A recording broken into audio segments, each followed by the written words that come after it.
हमनी के संस्कृति, हमनी के संस्कार सदा रहे हमनी के साथ। भारत के महान ग्रंथ और काव्य सब के संपूर्ण संकलन सब्सक्राइब करें तिलक।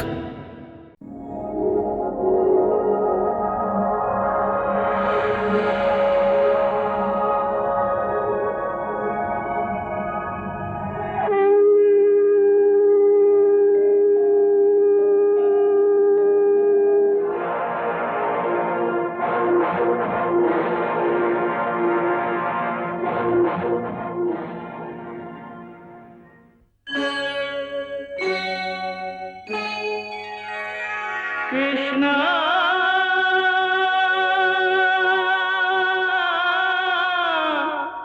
कृष्णा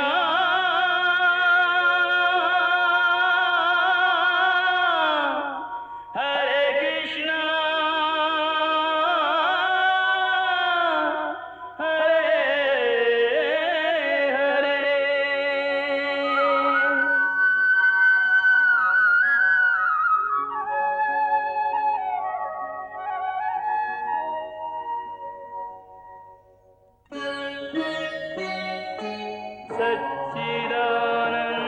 सच्चिदानन्दरूपाय विश्वोत्पत्त्यादिहेतवे तापत्रयविनाशाय श्रीकृष्णाय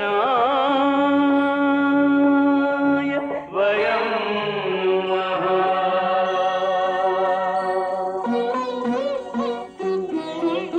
श्रीकृष्ण गोविंद हरे मुरारे, हे नाथ नारायण वासुदेव। हरे कृष्ण राधे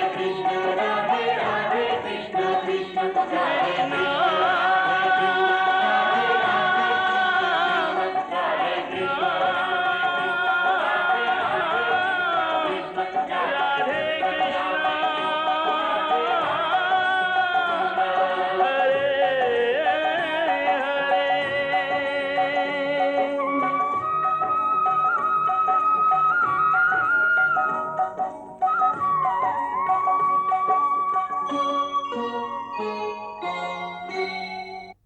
पितामह के तो अपन कर्तव्य अच्छा तरह से याद है, जेकर प्रदर्शन आज वहां युद्ध में कैली भी। बाकी हमार पक्ष के योद्धा अपन कर्तव्य भुला गईलन। एकरा त ई भी याद न रहल कि वो संपूर्ण जगत के सर्वश्रेष्ठ धनुर्धर है, जेकर गांडीव से निकलल वाण के गति से हवा भी बराबरी न कर सकेला। हमार सेना पितामह के वाण के वर्षा से कीड़ा मकोड़ा की तरह मारल जात रहे। बाकी अर्जुन ई जानत भी कि पितामह के वाण के वर्षा के बांध बन के खाली उहे रोक सकेला, फिर भी ओकर हाथ पितामह के आगे अपन गांडी उठावत कांपत रहे। जौन राजा के सेना में ऐसा निर्बल योद्धा होखे, वो राजा युद्ध कैसे जीत सकेला? भाई जी, हमरा प्रति आपके क्रोध उचित है। सचमुच हम भूल कैले हैं। कौरवन के विरुद्ध हम जी जान से युद्ध ना कर सकली। बाकी हमारे विश्वास करी, ये भूल हम जानबूझ के नहीं कैले। पितामह के आदर के कारण हम संकोच करत रही।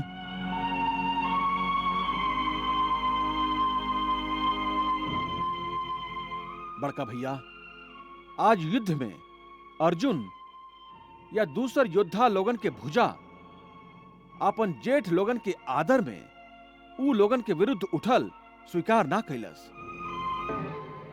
बाकी काल युद्ध भूमि में जब दोनों सेना आमने सामने हुई, तब जरूर अर्जुन अपन गांडी उठाई है। तब जरूर अर्जुन पितामह के सामने लोहा के दीवार बन के ठार हुई है।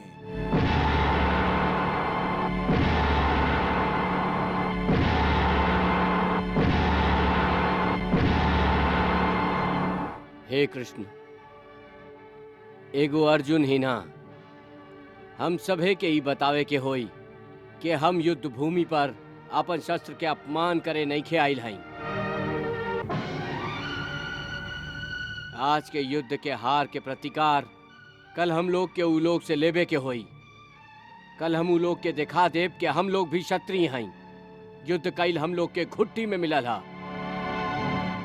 जब तक हमार शरीर में जान है, जब तक हमार धमनी में खून के प्रवाह है, हम लोग युद्ध करत रहब और ये प्रमाणित कर दे कि हम लोग के जीवन तलवार के चमक और खून के वर्षा में बीतल हा। प्रतिज्ञा करा कि हम सभे कल पितामह भीष्म के आज के संहार के भीषण उत्तर देव। हम प्रतिज्ञा करत हई, हम प्रतिज्ञा करत हई, हम प्रतिज्ञा करत हई, हम प्रतिज्ञा करत हई।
काल त पितामह पांडव लोगन के छक्का छुड़ा दिले रही और कौरव लोग अपन पहला विजय पताका फहरावले रहन। महाराज, खाली एक ही दिन के युद्ध से कोनो अनुमान लगावल उचित नहीं है। जैसे जुआ में अचानक पासा बाजी उलट देवेला, वैसे ही युद्ध के पासा भी कोनो भी क्षण पलट सकेला। जब तक भीष्म पितामह कौरवन के सेना के अगुवानी कर रहा हई, पांडव लोग लाख माथा पटके कुछ ना कर सकेलन। बाकी आज पांडव लोग जरूर अपन जान लड़ा दी हैं। भीषण युद्ध होई आज।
भाई जी,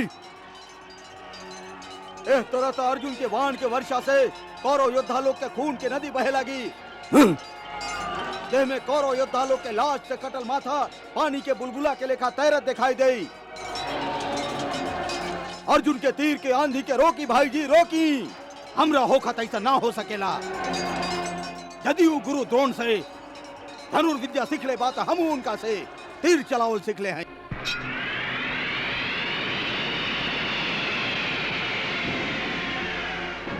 हे अर्जुन, रुक जा।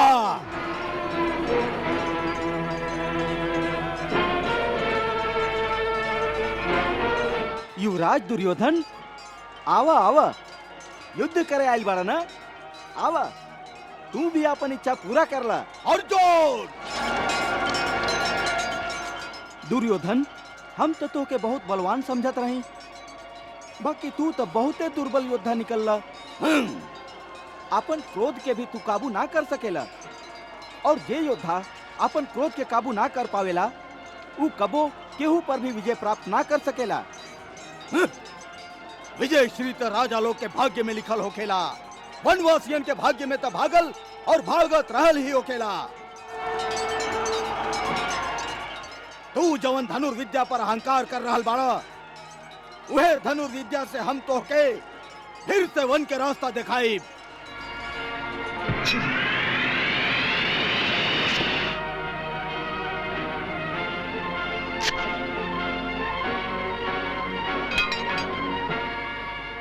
हे दुर्योधन, ललकर ले बिना ही तू पार्थ सारथी पर वाण छोड़ दिला। तोहरा जैसा न धर्मी से धर्म युद्ध के आशा कैल ही बेकार है। बाकी हम तो के युद्ध खातिर ललकारत हई। सावधान!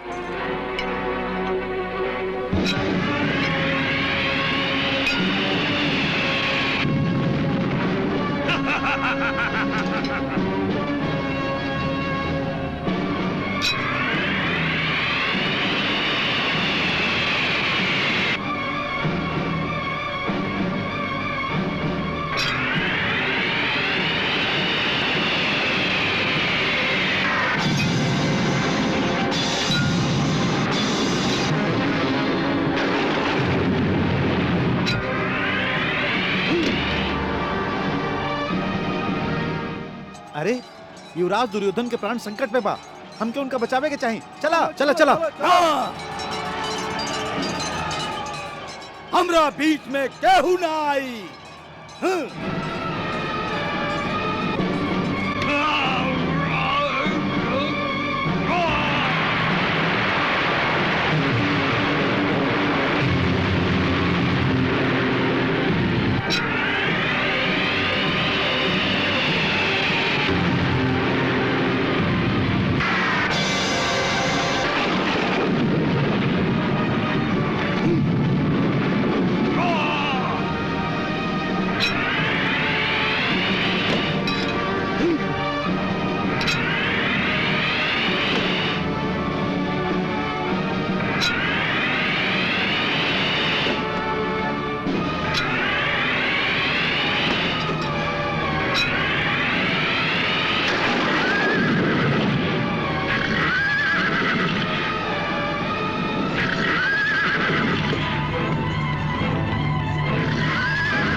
हमनी के पराजय तो निश्चित ही है आचार्य। जौन पक्ष में वासुदेव श्री कृष्ण और धनंजय अर्जुन होखे, ओ पक्ष के तो निश्चित विजय होई ही। हम सभे के चिंता के कारण यह पराजय है जेकरा हम लोग टार ना सकेली। बाकी आचार्य, हम पराजय के कारण विचलित नहीं थी और ना ही हम हार मनले हैं। हमार चिंता के कारण ई है कि जौन पांडव लोग के ऊपर हमके आपन ममता के वर्षा करे के चाहत रहे, वह पांडव लोग पर हम वाण के वर्षा कर दिले हैं। वाण के वर्षा। आचार्य, युद्ध कुशलता खातिर हमके पांडव लोग पर गौरव करे के जगह पर उ लोग से युद्ध करे के पड़ रहा है। आचार्य, इस सबे हमारा अपन लइका बाड़न। ई लोगन के जेठ होके के नाते हमके ई लोगन के आधार बने के चाहत रहे। बाकी हम ई लोग के मृत्यु के कारण बन गए हैं, मृत्यु के कारण बन गए हैं आचार्य।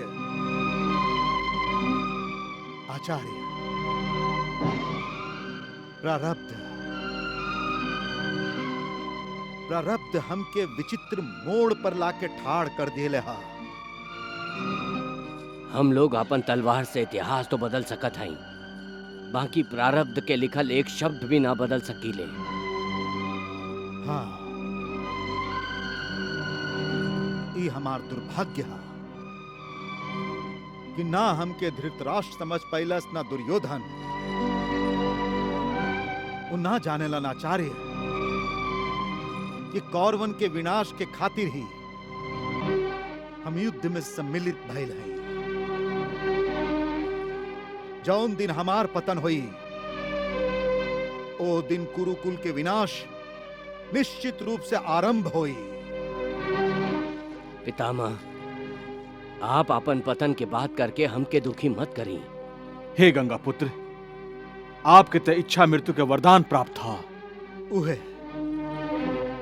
उहे वरदान ता आज हमके श्राप जैसन लग रहा है। आचार्य, जौन पीड़ा के हम भोग रहा हई, वो तो मृत्यु से भी भयंकर है। ए युद्ध के रोके खातिर हम लोग के दुर्योधन के फिर से समझावे के चाहिए। बाकी का दुर्योधन हम लोग के सुनी? जरूर सुनी आचार्य, जरूर सुनी। यदि आप युद्ध से इनकार कैली तो ओकर आंख खुल जाए। यदि हम युद्ध करे से इनकार कैली तो हमार बदनामी होई। ना ना पितामह, ना। शांति के सगरे रास्ता बंद हो चुकल है। हम लोग चक्रव्यूह में फंस चुकल हई। बाकी आप तो चक्रव्यूह के रचना कैल जाने ली, और आप चक्रव्यूह के ध्वस्त कैल भी जाने ली। तका आप हमके चक्रव्यूह से बाहर ना निकाल सकेली? हे पितामह, भाग्य के रचल एह चक्रव्यूह से कैसे निकलल जाला, ई तो हमू ना जानी ले। फिर भी हम लोग के कुछ ना कुछ तो प्रयास करे के ही हुई। का करी हम? हाँ? का करी? धन के कारण हम कब दुर्योधन के दास बन गईली, ई हमके भी पता न चलल। और हमरा कारण कृपाचार्य भी हस्तिनापुर के चक्रव्यूह में फंस गईलन।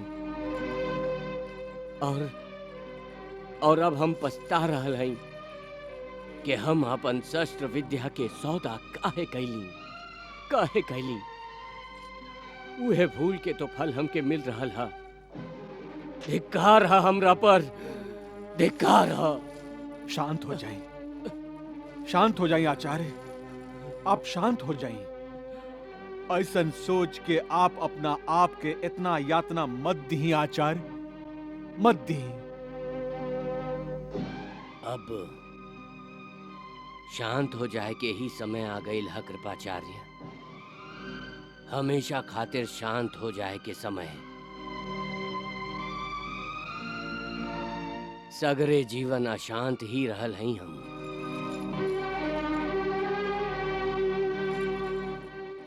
हाँ आचार्य,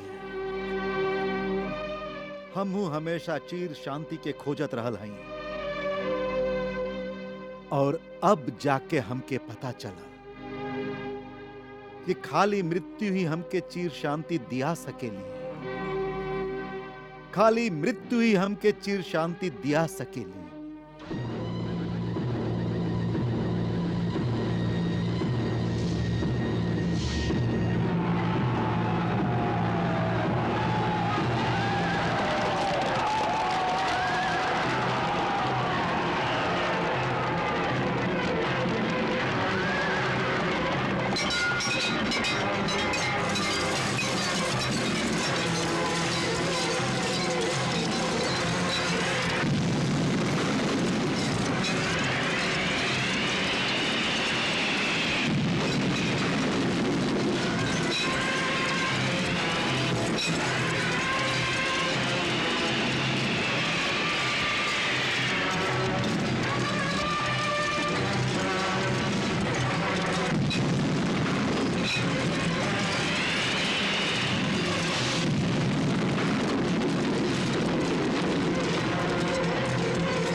ना